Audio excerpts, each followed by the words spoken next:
ایک حدیث میں آیا ہے، حضور نے فرمایا 7 قسم کے لوگ وہ ہوں گے جن کو اللہ تعالیٰ قیامت کے دن خاص اپنے عرش کے سائے تلے جگہ دے گا، جس دن کے کسی کے لیے کوئی سایہ نہیں ہو۔ ان 7 میں درمیانی شخص وہ ہے رجل قلبہ معلق بالمساجد، وہ شخص جس کا دل مسجدوں میں اٹکا رہتا، جیسے ہی پکار آئی، جیسے کہ آدمی منتظر، بے چینی ہو جاتی ہے، وقت ہو گیا، اذان کی آواز نہیں آئی،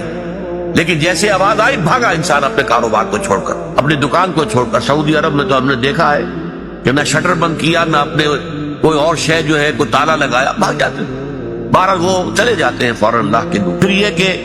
اب اس کے پاس ظاہر بات ہے نکلنا تو پڑتا ہے مسجد سے، اپنا کاروبار ہے، اپنا دھندا ہے، اپنی دکان ہے، کچھ نہ کچھ جو معاش کے لیے بھاگ دوڑ کرنی ہے، لیکن دل اٹکا رہتا ہے مسجد میں۔